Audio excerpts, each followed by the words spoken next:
Baik, Assalamualaikum warahmatullahi wabarakatuh. Perkenalkan kami dari kelompok satu akan membahas tentang diagram alir flow map yang beranggotakan Elvi Borasaki, Lutfi Ramadan, dan Muhammad Habibi.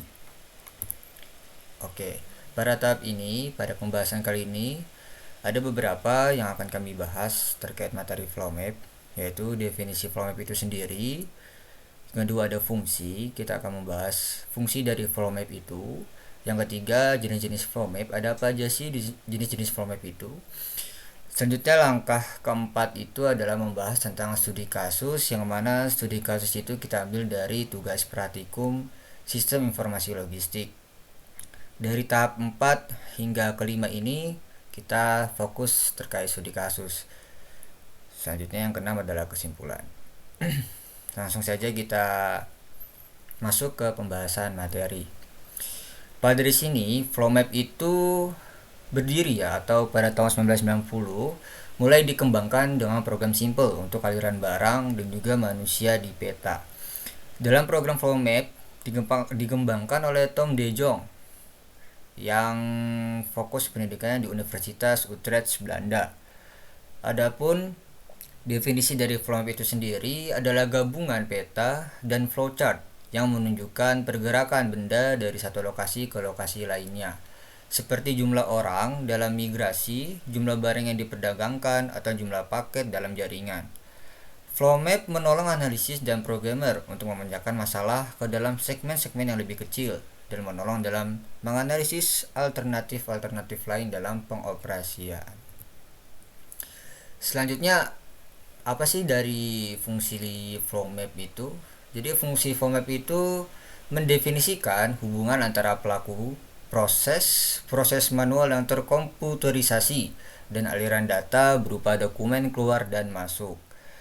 Adapun lainnya, flow map gabungan dari peta dan diagram alir yang menunjukkan pergerakan objek dari satu tempat ke tempat lainnya, jumlah orang yang transit, jumlah barang yang ditransitkan, atau jumlah paket dalam jaringan.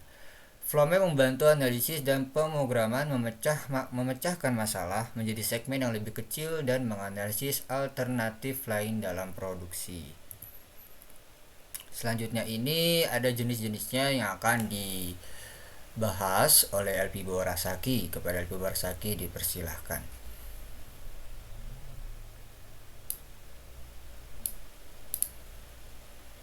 Baik, selanjutnya ada jenis flow map dan pembuatan dari flow map. Yang pertama, jenis flow map itu yang terbagi atas 5 jenis, yaitu ada flow map system atau sistem flowchart atau dan flow map paperwork. Lalu ada flow map schematic, flow map program, dan flow map progress. Lalu berikutnya ada cara pembuatan flow map. Hal-hal yang dapat dilakukan untuk pembuatan diagram flow map yang baik adalah dengan cara seperti berikut ini. Yang pertama, flow map untuk pertama kalinya adalah membagi-bagi diagram ke dalam kolom-kolomnya. Lalu yang kedua, setiap kolom itu diberi nama entitas yang terlibat. Lalu yang ketiga, diagram dibaca dari atas ke bawah dan dari kiri ke kanan. Lalu yang keempat, setiap kolom terdapat siklus pengolahan data input, proses, dan output. Lalu yang kelima, ketika menyeberangi garis yang memisahkan antara satu kolom dengan kolom lain, gunakan simbol konektor. Lalu yang keenam, yaitu cara mengakses file komputer adalah melalui simbol proses komputer. Lalu yang terakhir atau yang ketujuh itu ada prosedur kerja yang kejadiannya tidak bersamaan dapat digambarkan melalui flow map yang terpisah. Boleh di next. Lalu selanjutnya ada studi kasus flow map pembuatan roti.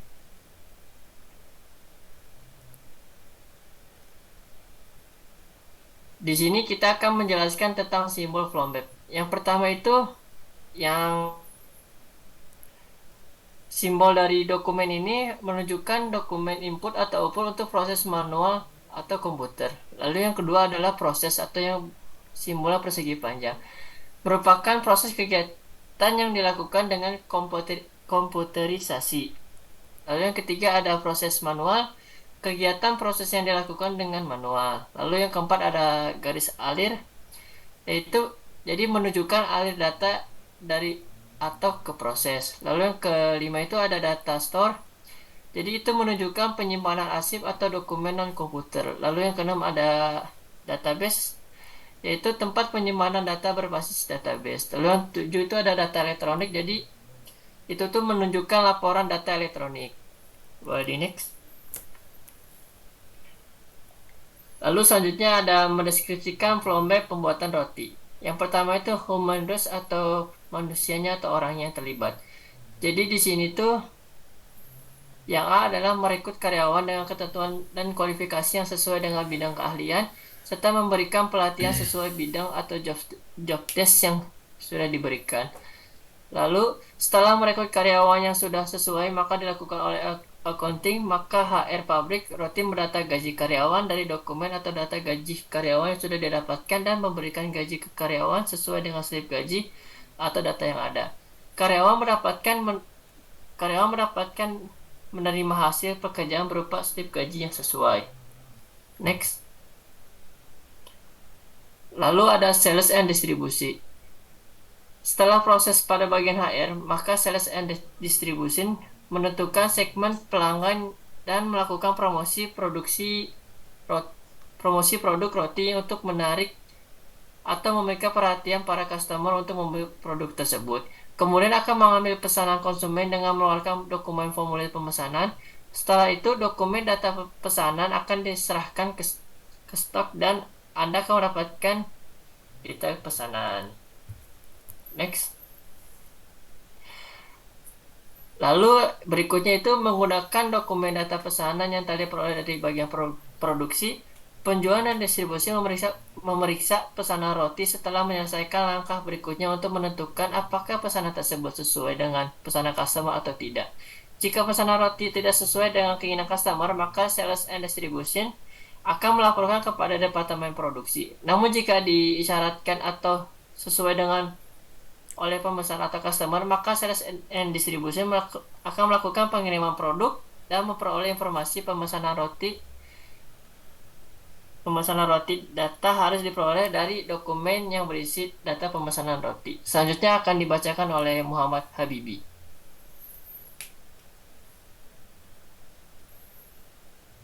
Baik, terima kasih Alpibo. Saya lanjutkan ya. Setelah itu, proses pengiriman produk roti dilakukan oleh sales and distribution. Sales and distribution ini akan mengirimkan informasi pembayaran seperti nota penjualan yang selanjutnya akan melakukan pembayaran sesuai dengan informasi pesanan roti dan akan menerima bukti pembayaran dari dokumen atau nota bukti pelunasan. Lalu, melakukan sales and distribution akan mengkonfirmasi pembayaran ke accounting. Next. Nah, setelah mendapatkannya data pemesanan, maka inventory mengecek bahan baku dengan melihat dari dokumen atau data stok bahan baku. Berikutnya, inventory mengeluarkan bahan baku dengan dokumen atau data update stok bahan baku. Next. Setelah proses update, stok bahan baku di bagian produksi akan mempersiapkan proses produksi produk roti dengan menimbang bahan roti dari dokumen atau buku resep. Setelah itu, bahan yang sudah ditimbang dengan sesuai maka akan dilakukan mixing atau pencampuran bahan baku yang sudah dicampurkan atau mixing, maka adonan didiamkan terlebih dahulu sesuai dengan buku atau dokumen resep. Setelah adonan didiamkan, maka potongan dengan ketentuan berat yang sudah ada agar adonan roti terlihat bagus. Bulatkan adonan dan timbang sesuai petunjuk dari resep.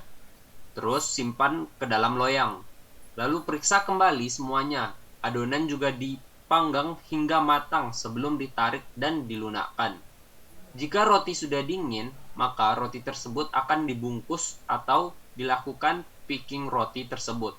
Setelah di-packing,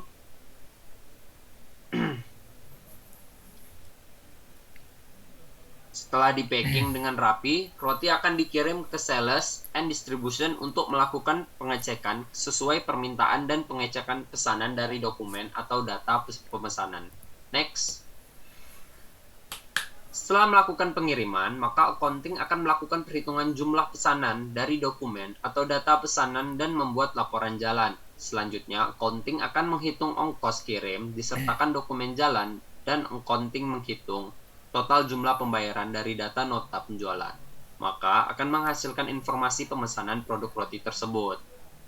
Setelah melakukan proses pembayaran yang dilakukan oleh sales and distribution, maka pada accounting akan memeriksa atau mengecek pembayaran dari data bukti pelunasan. Accounting akan membuat laporan penerimaan kas dari dokumen atau data laporan penerimaan kas.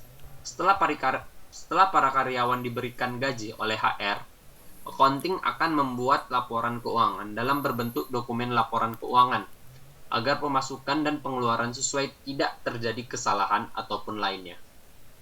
Next. Nah, di sini kita bisa melihat flow map dari KRS ataupun PRS. Kita mulai dari KRS terlebih dahulu. Mungkin dapat di zoom, digeser sebelah kiri. Nah, di sini kita dapat melihat dari proses alur dari KRS. Bagaimana sih mahasiswa untuk melakukan KRS? Di sini kita memiliki ada beberapa entitas, ada 4 entitas. Yang pertama ada BAK, kedua ada sistem, ketiga ada mahasiswa, dan yang terakhir dosen. Kita mulai dari BAK. BAK akan melakukan pengecekan tagihan dari pembayaran semester siswa terlebih dahulu, mahasiswa terlebih dahulu. Terus BAK akan melakukan login ke dalam sistem dari SIP. Terus sistem akan merespon login dari akun BAK. Dan selanjutnya mahasiswa harus melakukan login terlebih dahulu. Setelah itu mahasiswa memasukkan NPM dan password ataupun username dan passwordnya, yaitu berisikan NPM-nya. Di sini ada decision atau pertanyaan, apakah username dan passwordnya benar? Jika username dan password mahasiswa salah, maka mahasiswa harus melakukan login lagi. Namun jika benar, mahasiswa akan masuk ke dalam sistem dari SIP tersebut. Terus, ini akan mengarahkan kepada mahasiswa harus melakukan kontrak kuliah, mengisi KRS terlebih dahulu. Setelah itu, mahasiswa akan melakukan kontrak kuliah. Di sini, mahasiswa akan mendapatkan decision, yaitu apakah SKS sudah tercukupi. Jika SKS belum tercukupi, maka mahasiswa harus mengisi KRS ulang agar mencukupi KRS yang sudah tertera di dalam sistem. Jika KRS sudah tercukupi, maka mahasiswa akan melakukan cross-check. Setelah mahasiswa melakukan cross-check, di situ akan tertampil output atau tampilan di dalam sistemnya jadwal kuliah. Di jadwal kuliah sendiri, kita akan menentukan apakah jadwal kuliah kita itu bentrok dengan kelas-kelas lain. Jika misalnya jadwal kuliah kita itu bentrok, maka kita harus menggantinya jika bentrok. Setelah melakukan cross-check, mahasiswa yang tidak bentrok akan dilangsungkan ke dalam dosen. Dosen akan melakukan login terlebih dahulu, dan sistem dia akan berada di dalam sistem. Jika sudah berada di dalam sistem, maka dosen dapat melakukan ACC terhadap KRS yang dimiliki oleh mahasiswa tersebut. Selanjutnya, kita akan membahas flow map dari PRS.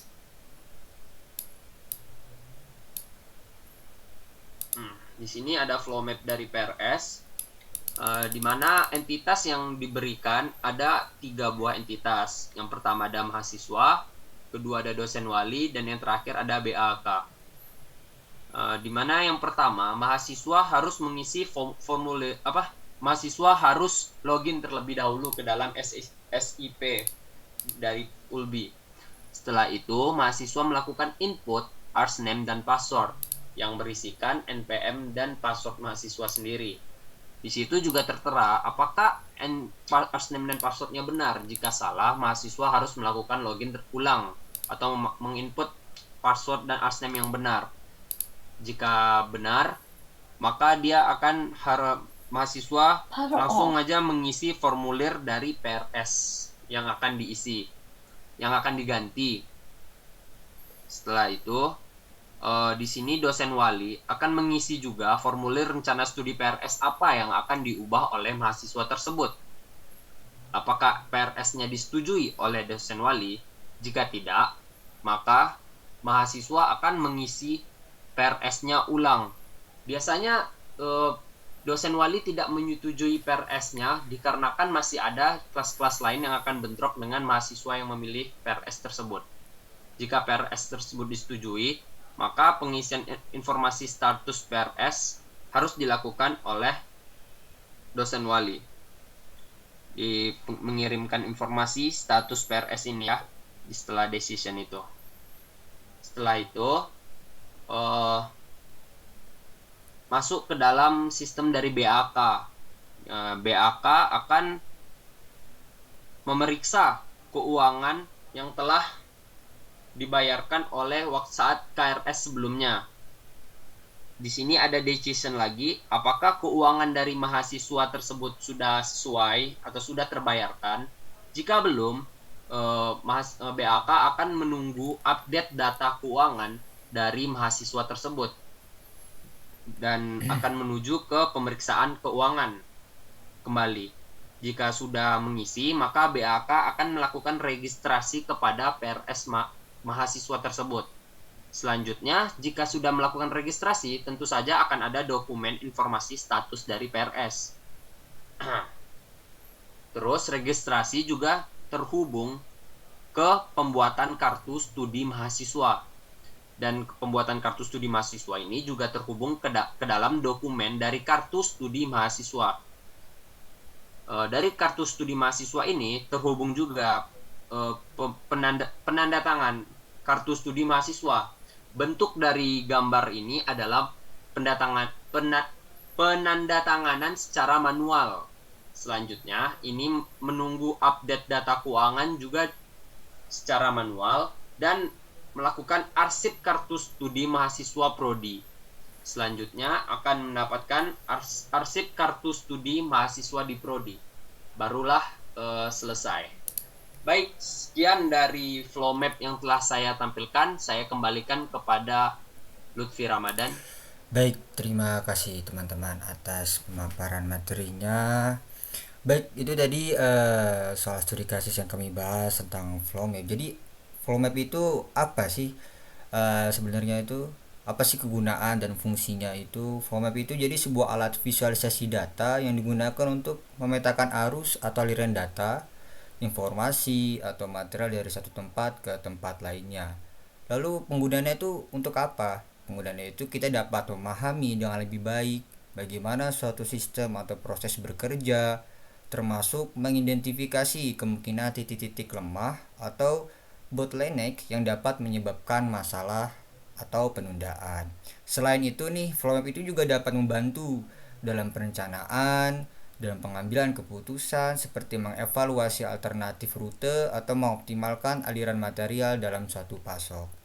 Jadi, dari kesimpulan teman-teman yang telah membahas materi ini itu, flow map ini merupakan alat yang sangat berguna dalam memvisualisasikan dan memahami arus data informasi atau material dalam suatu sistem atau proses. Dengan menggunakan flow map ini, kita dapat mengidentifikasi masalah dan memperbaiki efisiensi dalam suatu sistem atau proses. Sebelumnya terima kasih kepada teman-teman atas kerjasamanya dalam menggarap tugas praktikum sistem informasi logistik ini. Terima kasih kepada Muhammad Habibi atas pembuatan flow map-nya dan kepada LPIBO atas pembuatan atau menjawab soal nomor 1, dan saya adalah penyusun laporan dari Microsoft Word ataupun PowerPoint dan editing dari video ini. Sekian dari kami, terima kasih atas perhatiannya. Ups. Baik, terima kasih. Terima kasih dari kami. Mohon maaf apabila ada kekurangan. Assalamualaikum warahmatullahi wabarakatuh. Mohon maaf lahir dan batin.